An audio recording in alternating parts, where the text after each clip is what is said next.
The silver ship descended from the clouds on a warm Tuesday morning in May 2047. It hovered above the small town of Pine Ridge, Montana, casting a shadow over Main Street that made everyone stop and stare.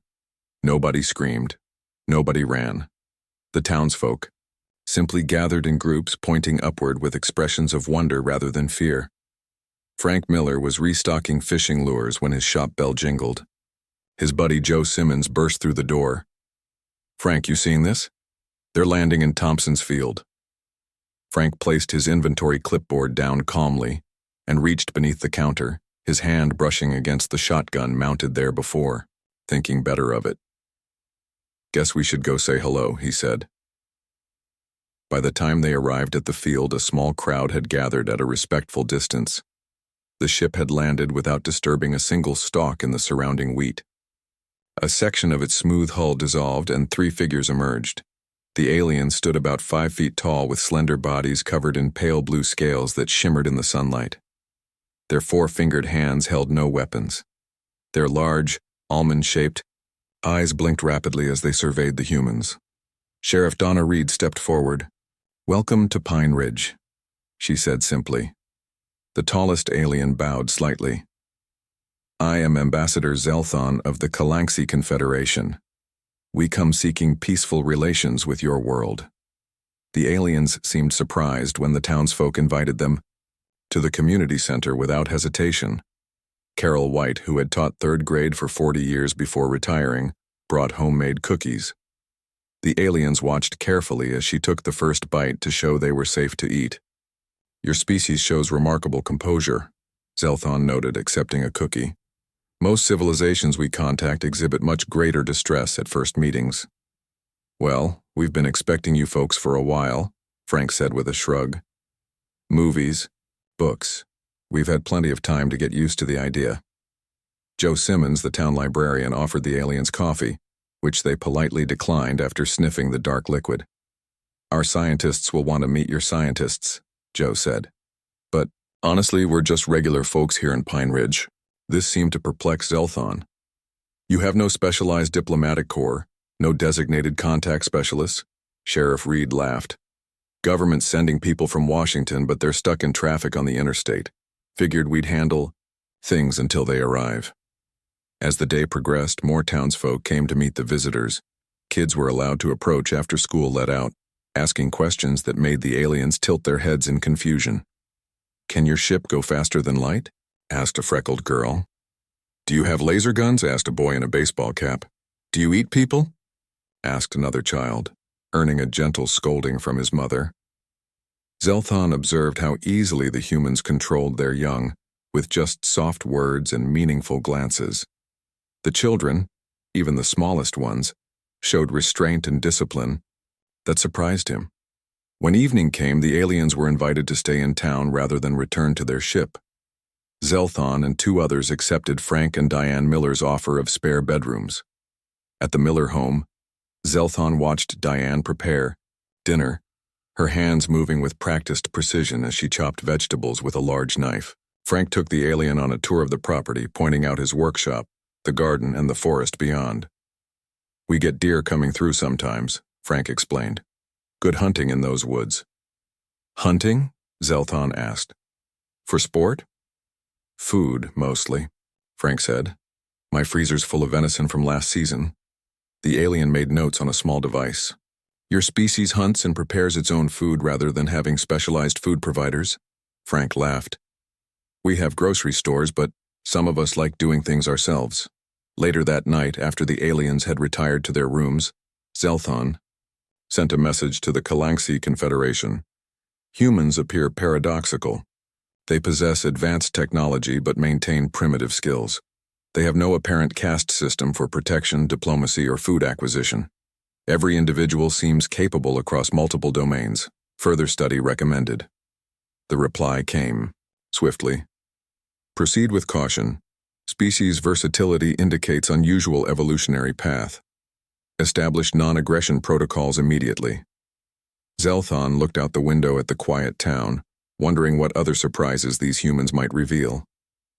2 weeks after the landing, the official cultural exchange program began. 5 Kalanxi diplomats were assigned to stay with families in Pine Ridge. Ambassador Zelthon specifically requested to continue his stay with the Millers, fascinated by their ordinary lives that seemed anything but ordinary to him. On a cool Saturday morning, Zelthon found Frank in the garage, cleaning several metal objects that the alien now recognized as firearms. "Morning," Frank said, looking up from his work. "Sleep well?" "Yes, thank you," Zelthon replied, watching Frank's hands move with practiced efficiency.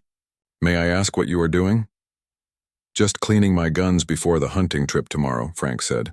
"These need regular maintenance." Zelthon's translator device struggled with some hunting terminology, but he understood the concept. "How many of these weapons do you own?" Frank thought for a moment. "Let's see. 4 rifles, 3 shotguns, couple of handguns. Pretty normal collection around here." "Normal?" Zelthon's eyes widened. "And every household has these?" Frank laughed. "Most do. Some have more, some less. Diane's brother has a whole room full. He collects antique models too." Later that day, Zelthon observed Diane preparing lunch, her collection of kitchen knives, neatly arranged by size. "These blades look very efficient," Zelthon commented. Diane smiled. "Good knives make cooking easier. I've had this set for 20 years. The chef's knife can cut through bone if you need it to." She demonstrated by precisely splitting a chicken breast in half with one swift motion. Zelthon made a note in his device. The casual way humans handled tools designed for cutting flesh continued to unsettle him.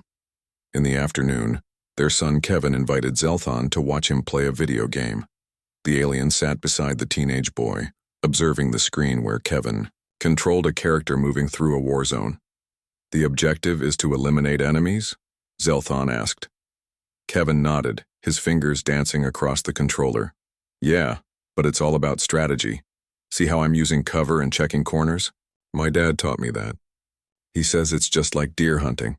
Always know what's around you." Zelthon watched Kevin play for an hour, noting how the boy made split-second decisions about movement, resource management, and combat tactics without apparent stress. That evening, the Millers invited neighbors for a barbecue. Zelthon met Pete Garcia, who worked at the town's small medical clinic, and his wife Linda, who taught physical education at the high school. "How are you finding Earth so far?" Linda asked, handing Zelthon a plate of grilled vegetables. "Your species is unexpected," Zelthon admitted. "In the Kalanxi Confederation, each species has clear roles. Some are scholars, others are cultivators or builders. We have a small protection caste, but humans seem to do everything." Linda laughed. "We're adaptable, I guess. I teach kids during the day, but I also lead wilderness survival courses on weekends." "Survival courses?" Zelthon asked.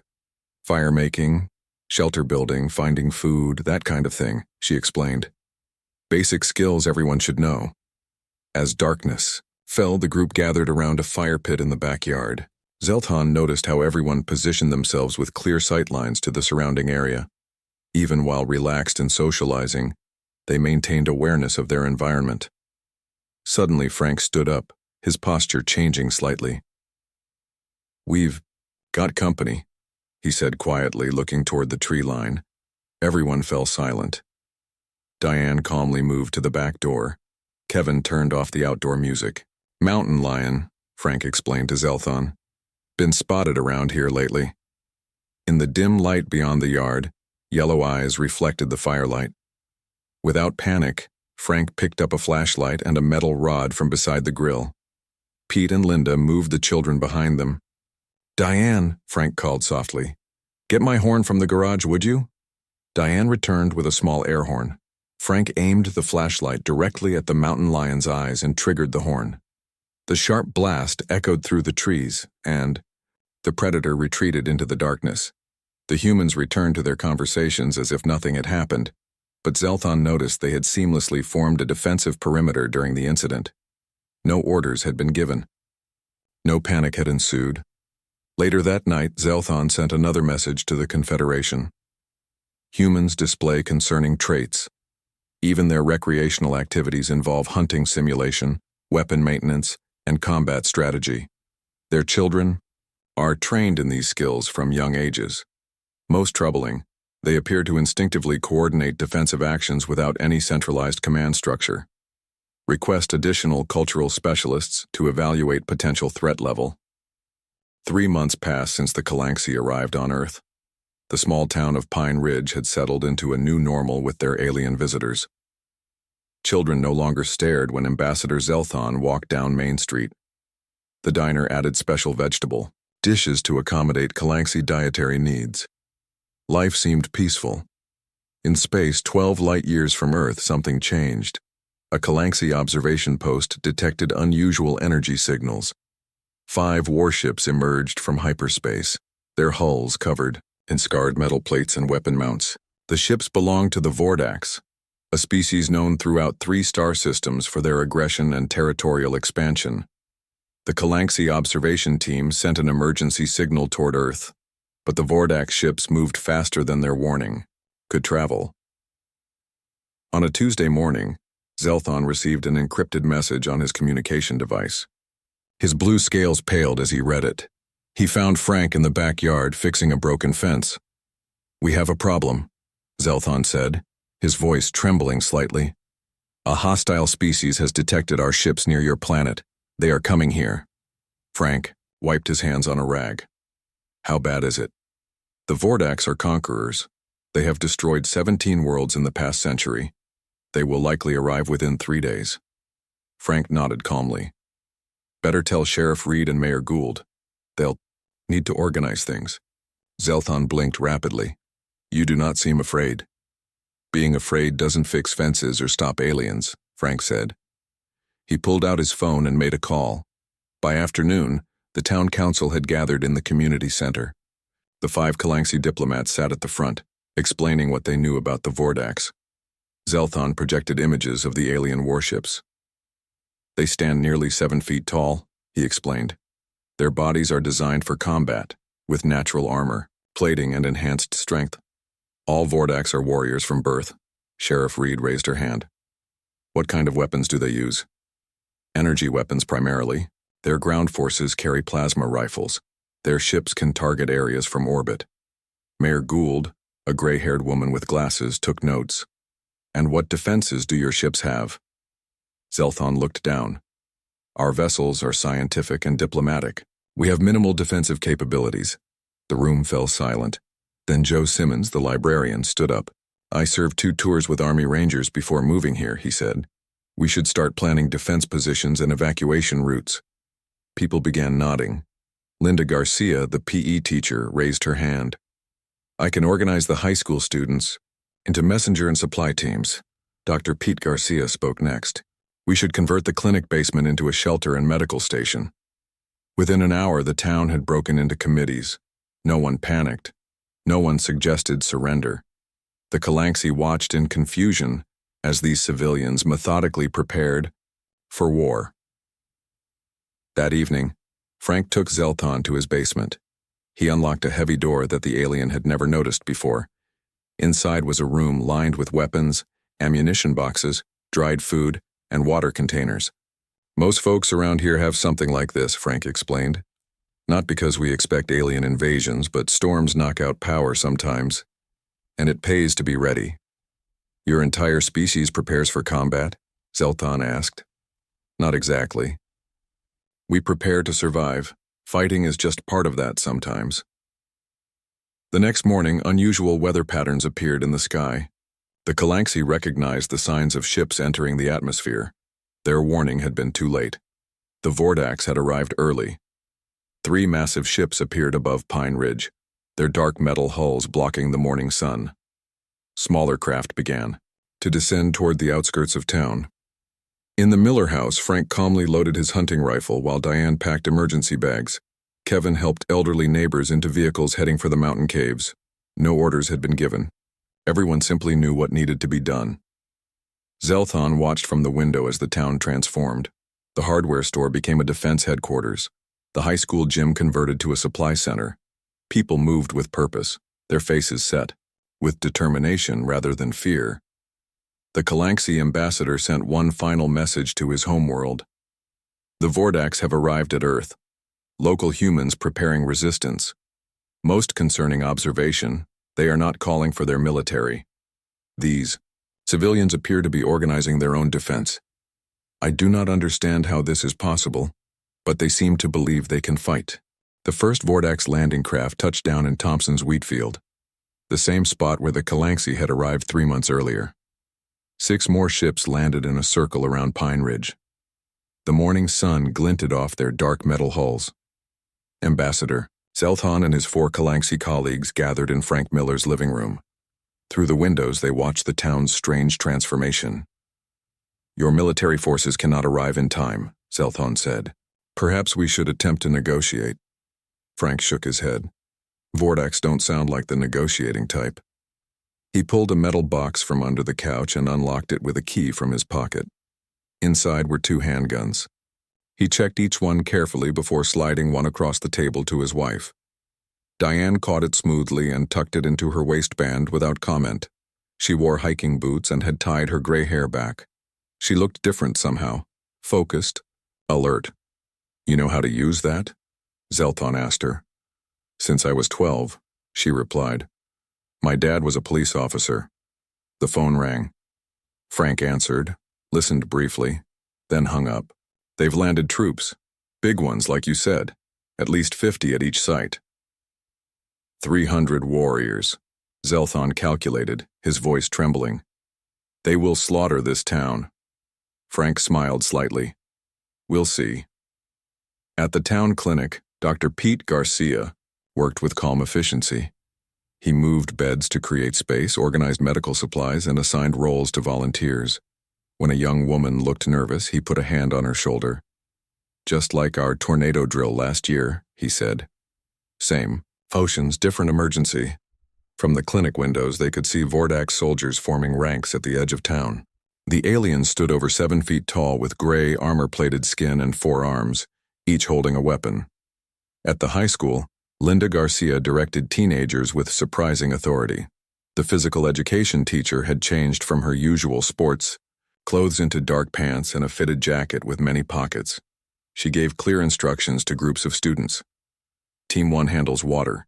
Team 2 handles food packets. Team 3 handles first aid kits. Keep your radios on channel 3. Stay low, move fast, use the routes we practiced. A skinny boy raised his hand. Ms. Garcia, weren't those just fitness exercises before? Linda smiled. Multi-purpose training. Billy, now you know why I had you running through town carrying backpacks. At the library, Joe Simmons unlocked a storage room no one had entered in years.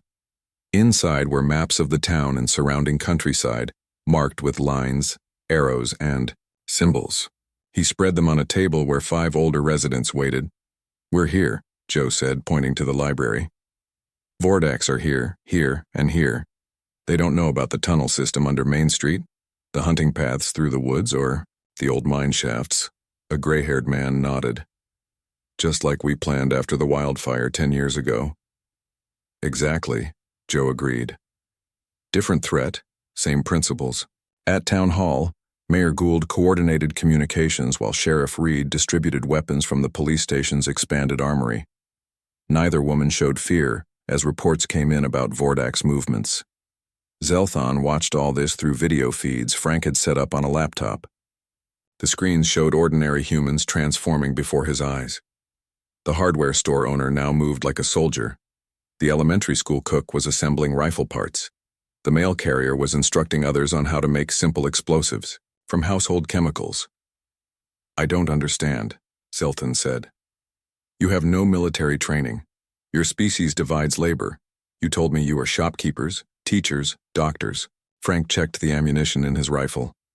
Most folks around here have some experience. Hunting, sports shooting, weekend camping, old military service. Americans like hobbies that keep certain skills sharp. Outside, a loud alien voice boomed, through a translation device. Humans of this settlement, you will surrender all Kalansi visitors and accept Vordax authority. Resistance will result in termination. Through the window, Zelthon saw 3 massive Vordax soldiers walking down the middle of Main Street. They carried large plasma weapons and looked completely unafraid. Frank spoke into a handheld radio. They're moving in. Everyone ready? Voices responded from throughout town. Ready? In position. Good to go. Frank looked at Zelthon with an expression the alien had never seen before. A predator's focus right before it strikes. Time to show. These Vordax, what happens when you threaten a town full of humans, Frank said. Stay here where it's safe. But safety, Zelthon realized with sudden clarity, was not what these humans were built for. The 3 Vordax soldiers marched down Main Street with heavy steps that shook the ground. Their gray-plated skin gleamed in the sunlight. Each carried weapons larger than a human child. They stopped in the center of town, looking around with glowing yellow eyes. Final warning, humans. Surrender the Kalangsi visitors, the lead Vordax announced through its translator device. The street remained empty. No humans appeared. Then a small sound caught their attention, a metal can rolling across the pavement. The Vordax turned their weapons toward it. The town exploded into action. From the rooftop of the hardware store, Frank Miller took careful aim with his hunting rifle. He breathed out slowly and squeezed the trigger. His bullet struck the lead, Vordax in the eye, one of the few spots without armor plating. The alien roared in pain. From windows on both sides of the street, shots rang out. Most bullets bounced off the Vordax armor, but a few found weak spots at the joints. The aliens fired back, their plasma weapons burning holes through buildings. Move to Phase 2, Frank said into his radio. Behind the Vordax, a pickup truck roared to life. Old Man Gus, who owned the local garage, rammed the truck into the legs of the rearmost alien. The impact knocked the Vordax off balance. As it stumbled, 4 people emerged from doorways with hunting bows. They fired arrows, tipped with something that stuck to the alien's armor and began to burn with intense heat. Zelthon watched from the Miller's living room window, his scales pale with shock. These were not military tactics, they were hunting tactics, adapted for larger prey. The wounded Vordax commander shouted into a communication device. Within minutes, 30 more soldiers marched into town from different directions. In the woods, at the edge of town, a group led by Diane Miller waited silently. They had covered themselves with mud to mask their scent and body heat. As 8 Vordax passed beneath their position in the trees, Diane made a hand signal. The humans dropped. Simple traps, nets weighted with heavy metal parts from the garage. 3 Vordax were caught, thrashing against the surprisingly strong ropes. On the other side of town, Carol White, the retired teacher, sat in the church bell tower with her grandfather's hunting rifle. At 68, her hands were steady as she picked off Vordax soldiers who exposed the vulnerable spots behind their knee joints. Each time she fired, she calmly reloaded, just as she had done on hunting trips for 5 decades. This is nothing like our simulations, a Vordax officer reported to its ship. The humans are not gathering in groups. They are not fleeing. They are hunting us individually with primitive weapons that should not be effective. Near the school, Linda Garcia led a team of high school athletes through the underground tunnel system. They emerged behind a group of Vordax and used homemade smoke bombs to confuse the aliens' sensors. When the Vordax fired blindly, they hit nothing but empty buildings that had been evacuated hours ago. At the clinic, Dr. Pete Garcia treated the first human injuries. Despite the chaos outside, his hands remained steady as he removed shrapnel and closed wounds. Just like my tour in Afghanistan, he told a frightened teenager, except the enemy's taller. Joe Simmons coordinated from the library basement using the town's old civil defense radio system. On his table sat a map marked with real-time positions of Vordax troops, updated by reports from citizens around town. They're falling back to regroup near the water tower, Joe said into his radio. Frank, can your team get to the ridge behind them? Already moving, came Frank's reply. From his hiding spot inside a storm drain, Zelthon watched a Vordax commander try to organize its troops. The alien was confused by the humans' tactics. There was no clear front line, no obvious command structure to target.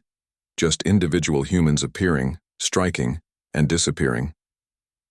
A Vordax scout approached its commander. The settlement has no military installation. These are all civilians according to our intelligence. The commander roared in frustration. Impossible. These are clearly experienced warriors. From his vantage point, Zelthon realized something that the Vordax couldn't understand. In this town, there was no difference. Every human was both, civilian and warrior, with the ability to switch between roles in an instant. By sunset, the Vordax had lost 12 soldiers and gained no ground. They retreated to their ships to regroup, leaving behind wounded comrades, something unprecedented in their culture of military strength. The first battle for Pine Ridge was over, but the real test was yet to come. Night fell over Pine Ridge. The townspeople used the darkness to strengthen their positions, set up medical stations, and prepare for the next Vordax attack. The alien ships hovered above the town, their lights casting eerie shadows. In the basement of the library, Joe Simmons spread maps across a large table. Ambassador Zelthon sat nearby, still stunned by what he had witnessed. The human resistance had been effective beyond anything the Kalanxi could have imagined. "I need to understand," Zelthon said, his voice low. "How can ordinary humans fight like this? Your species has professional soldiers. Why aren't you waiting for them?" Joe looked up from his maps. In the dim light, his face showed new lines of concentration that made him look nothing like the friendly librarian from before. "Professional soldiers have better equipment and more recent practice," Joe said simply. "But most humans can fight if needed, especially Americans out here." "But why?" Zelthon pressed. "The Kalanxi evolved specialists. Some build, some grow food, some protect. The Vordax evolved as pure warriors. Humans appear to be everything at once." Joe poured coffee from a thermos and offered a cup to the alien, who declined with a gesture. "Let me explain something about human history," Joe said. "For most of our time on Earth, every human was a hunter. We evolved as persistence predators. We're not the strongest or fastest, but we can think ahead and keep going when other animals collapse from exhaustion." Zelthon recorded this conversation on his device, sensing important information for the Confederation. "We survived by outsmarting bigger predators," Joe continued. "By working in groups, by making tools. Most importantly, by adapting quickly to new threats." The radio on the table crackled. Frank's voice came through. "Vordax moving troops to the east side. Looks like they're preparing for a dawn attack." Joe acknowledged and marked the map with a red pen. Then he turned back to Zelthon. "What you're seeing isn't formal military training. It's deeper than that." Joe tapped his temple. "Frank hunts deer every fall. He knows how to track, how to stay silent, how to make a clean kill. Carol taught school for 40 years, which gave her patience and observation skills. Linda coaches sports, so she understands team coordination. But the weapons," Zelthon said, "the tactics. Americans have a strong belief in self-reliance," Joe explained. "Most folks around here can use firearms. We go camping and learn to survive outdoors. We play sports that teach strategy. Even our video games accidentally train reflexes and tactical thinking."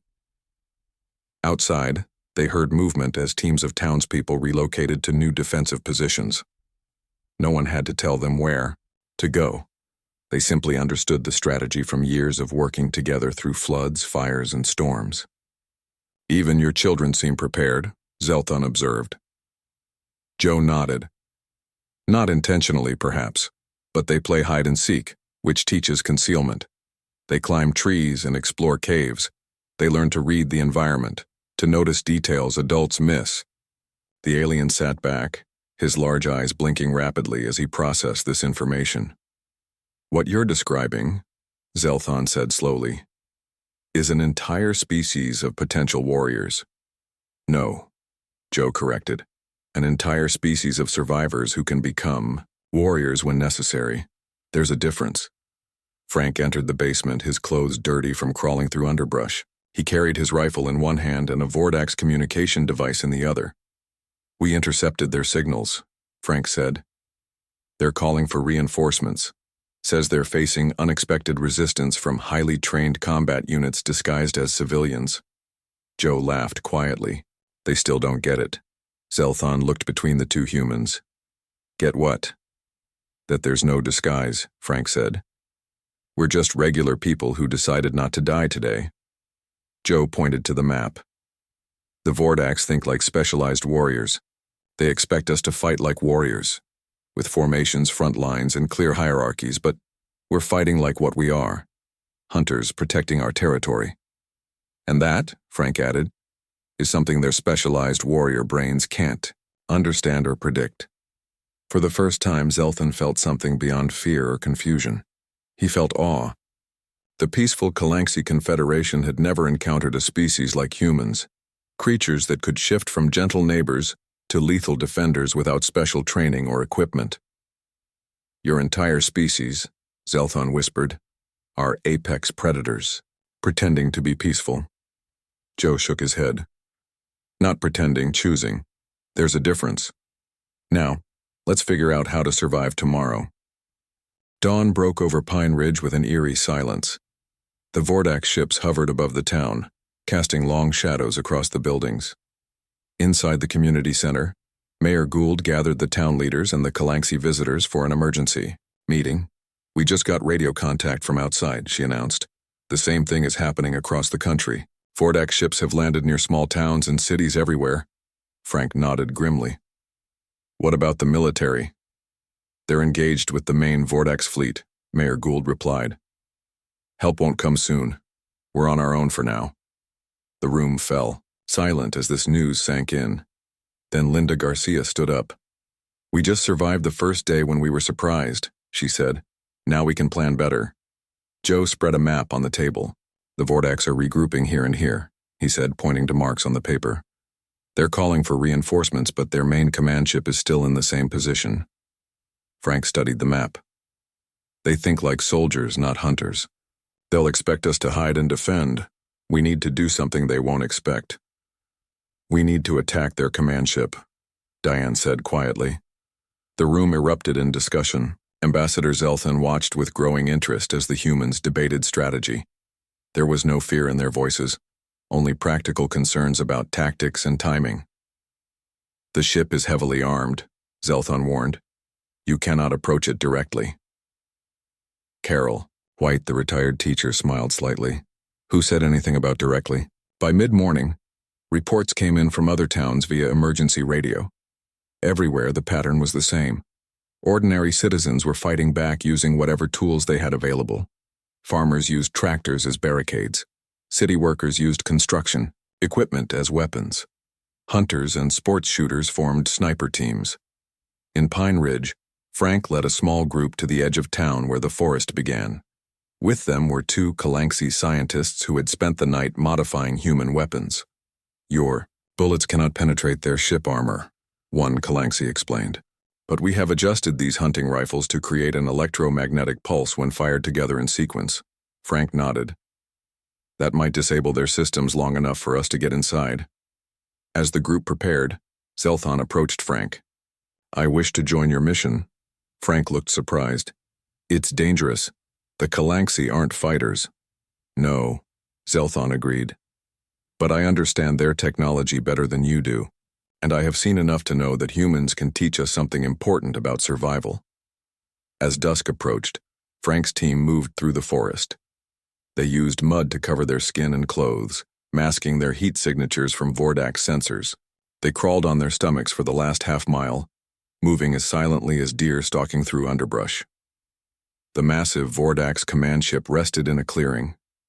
Guards patrolled its perimeter, looking outward for a direct attack.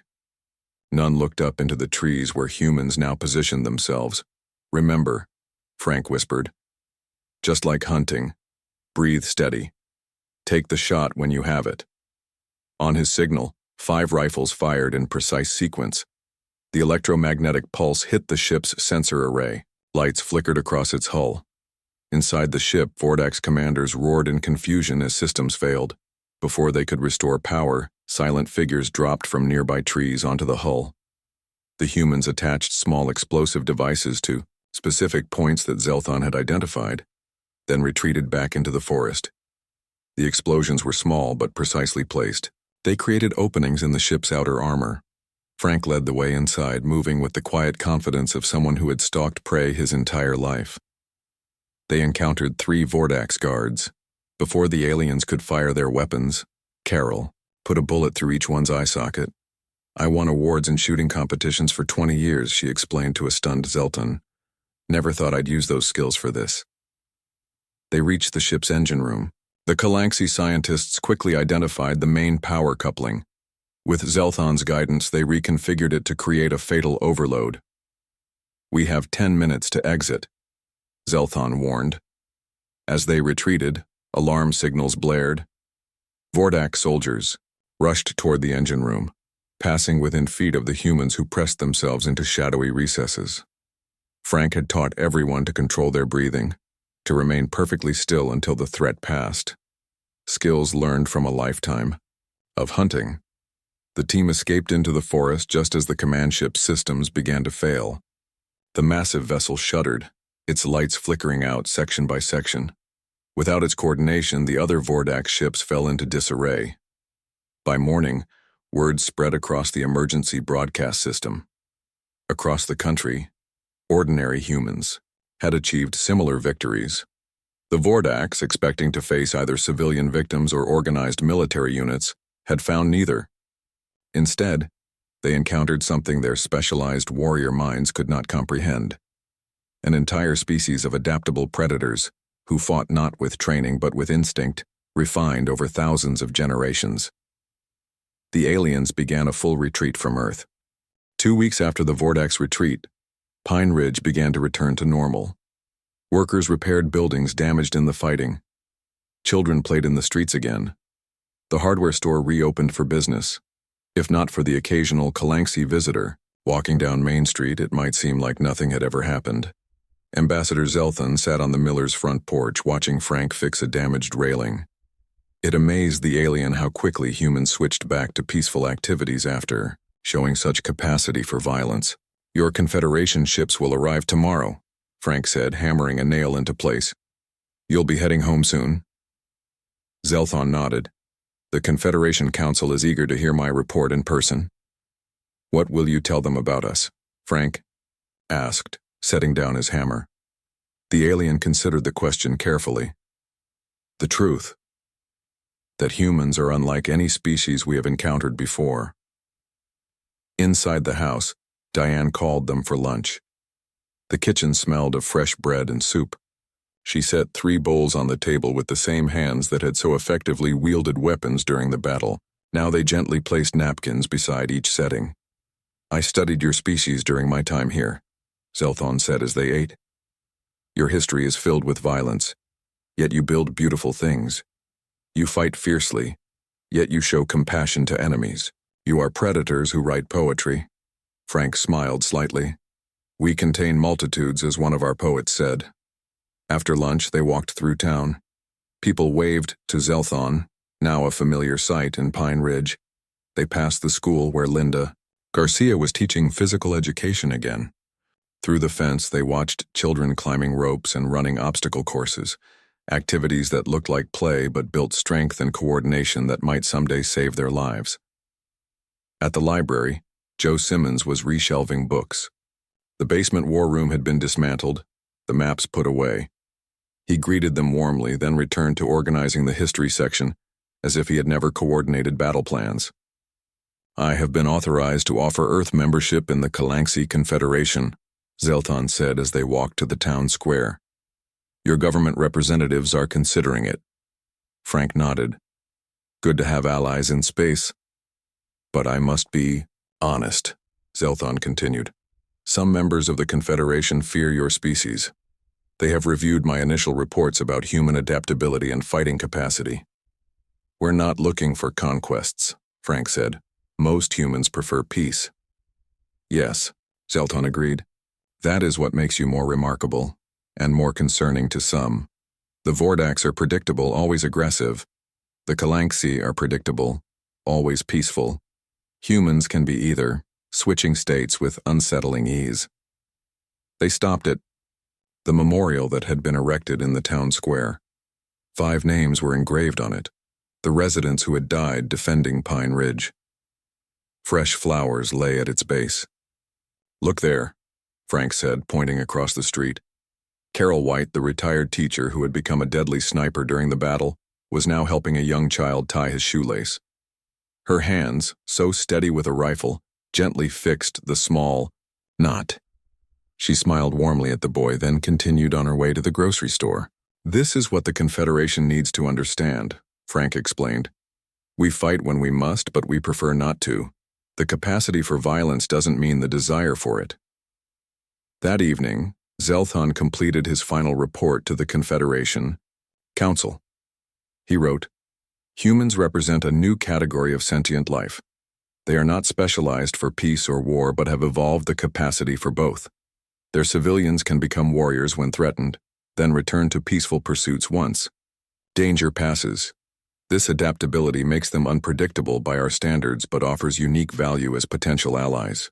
The next morning, as the Calaxy ships prepared to depart, Zelthon said goodbye to the Millers on their front porch. "Will your people fear us now?" Diane asked. "Some will," Zelthon admitted. "But I hope most will understand what I've learned, here that the same hands that can hold weapons can also build homes and create art.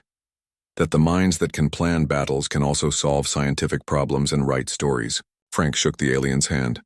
"Visit again sometime, under better circumstances." "I will," Zelthon promised.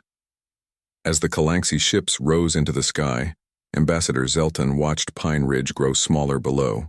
From this height, it looked perfectly peaceful. A small town with no visible defenses, no military base, no warrior caste. He now knew this appearance was both true and false. Humans were indeed peaceful civilians, and they were also apex predators on standby, ready to awaken that ancient part of themselves when survival required it. It was a contradiction that the galaxy would need to understand as humanity took its place among the stars.